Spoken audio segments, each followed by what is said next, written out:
Hi, this is Paul Joring. Now, I'm going to show you a video from a young guy called Imam Gadzhia. Now, Imam actually really shows you how to stop those distractions from getting in the way from you really achieving those goals that you set yourself. And what he helps you to do is to really focus and not let those distractions get in the way of you following through. So, I'd like you to watch it and enjoy it and take what you can from it.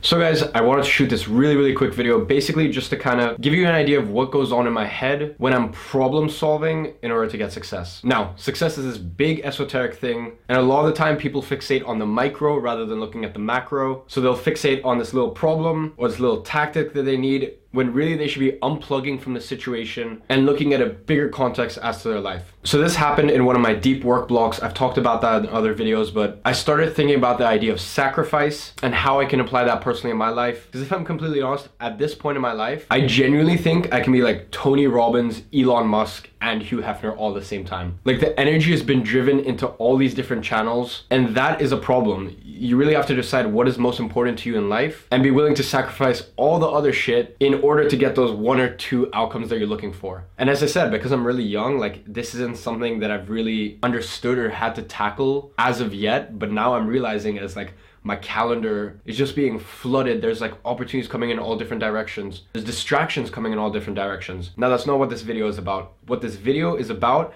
is the different thought processes that I go through. And I do this on a weekly, if not daily basis. So as I speak about this, I'll cut to like some different angles and whatnot, just so you can see the page that I'm kind of looking at right now. Now, this is just some yellow paper where I jotted some notes down. The first thing that I want to tackle is sacrifice. So you want to start, if you have a problem, you want to start with clarity. There's a problem, and what is the outcome? What is the problem that you want to solve? Get complete clarity with that. So in here I write remove things rather than add them. Success is about removing the things that I don't need, not about learning or adding things to my life. So then I go on to say what things are fucking me up. And this paper is generally just for me, but I'm very open. I'm more than happy to share the things that are kind of like fucking me up right now. So this is like a very cool insight into my head and where my life's at right now. So first on that list is partying, and in brackets, sporadic sleep schedule. So, you know, when I'm going out to clubs or I'm hanging out with really cool girls, like, I might end up in bed at like 4, 5, 6, 7 a.m. and that's not very good for me. Like, I don't drink, so that helps it, but nonetheless, it completely throws off your sleep schedule and you definitely feel the effects the next day. So that's number one, partying. Number two is actually smoking. Now, I don't smoke on a day-to-day basis, but like in the past month and a half, I've kind of like started social smoking, which is very unlike me. And I think I was just having a very like stressful day and I decided, fuck it. And that was around 6 weeks ago, and something that I've done like once a week since then. Had 3-4 cigarettes over dinner with a friend. Not good. There's no benefit to this at all. So that's one of the things that's currently like fucking me up. Number three, my phone usage. So I get the loss of deep work, and then I also get FOMO, which is fear of missing out. So obviously with social media, like, I will be in deep work blocks, then I'll check my phone in between in my breaks, and I'll see my friends going out, having fun, doing all this fun and crazy shit, and I get this FOMO. Also, part of that is I've just got people hitting me up, like trying to fill up my calendar. And trust me, you want to keep your calendar as empty as possible to get real work done. So checking my phone gives me more reason to say yes to these people. If they're my friends, to say yes and meet up. If they're acquaintances or other people or business people, to send them my scheduler so they can book an appointment or a meeting with me. The less I do that, the better. Number four is nutrition. So I eat very healthy usually, but then once a week maybe I will just eat like dog shit, and I feel the effects for probably 24 hours after that. And that's another thing that's fucking me up. Last thing is coffee, dinner, lunch with people who are of no use to me. I don't mean that in a bad way. I just mean that as in, I'm trying to build up as much momentum here as possible. If I'm constantly filling up my schedule with old friends, stuff like that, and it's just coffee, dinner, etc., like, that doesn't leave much time to get real work done. And one thing about me and my friends is like, I can go 6 weeks comfortably without talking to someone, meet up with them again, and it's just like nothing changed. And that's simply because people understand my schedule. But then you get acquaintances and old friends and like kind of new friends wanting to meet up, and that's amazing. I love to have that downtime, but you just need time to yourself. You need time for real deep work. So those are the list of things that are fucking me up. Then I break it down to 2 things which I think are having like the biggest detrimental effect on my momentum and where I'm at right now. And those 2 come out to my phone usage. So really distracting me from that deep work, having that distraction of people trying to pull me away from my work, and then finally the fear of missing out. That, and then below that, I'd say the partying, the sporadic sleep schedule, stuff like that. So then I ask myself, what is the one big domino? Tim Ferriss uses this a lot. If I solve this one problem, the other one will just eradicate anyways. So kind of where I went with that was, you know, if I lower my phone usage, then I'm gonna get less fear of missing out.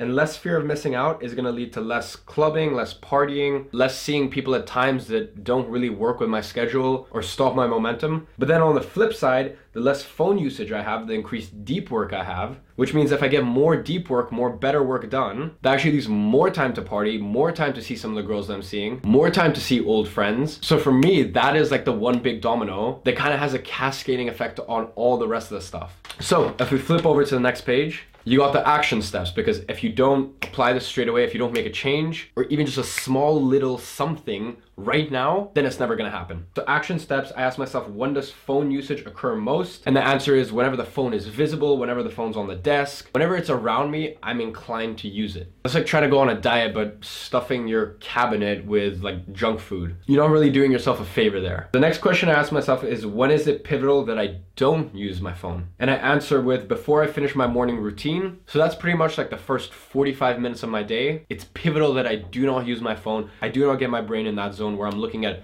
how's the business doing? Are the client relations okay? Did this girl text back? Did my friend hit me back? What's my Instagram looking like? What's my email looking like? How are sales doing? Like all of this stuff is just something I don't need first thing in the morning. Then 30 minutes before I go to bed, that's another very, very crucial part in your day. That's when you need to unwind. That's when you need to prepare for the next day. So lastly, how am I going to change this? There's an app called Moment app. So it actually tracks all of your activity. So you can basically figure out, this is how much time I'm spending on Instagram, on Facebook, etc., etc., etc. You can set time limits, stuff like that. And you can even set it so that your phone doesn't even turn on before a certain point. Like it's just locked. Then we've got keeping my phone on another floor when I work. So for example, this is my office. I have my second, third floor. I should be keeping my phone on the second or third floor so that I can't even see it. If I walk into the kitchen to make myself a coffee, it's not even visible to me. And then the last one is airplane mode, just basically whenever I can. Because sometimes it's gonna be between work blocks, stuff like that.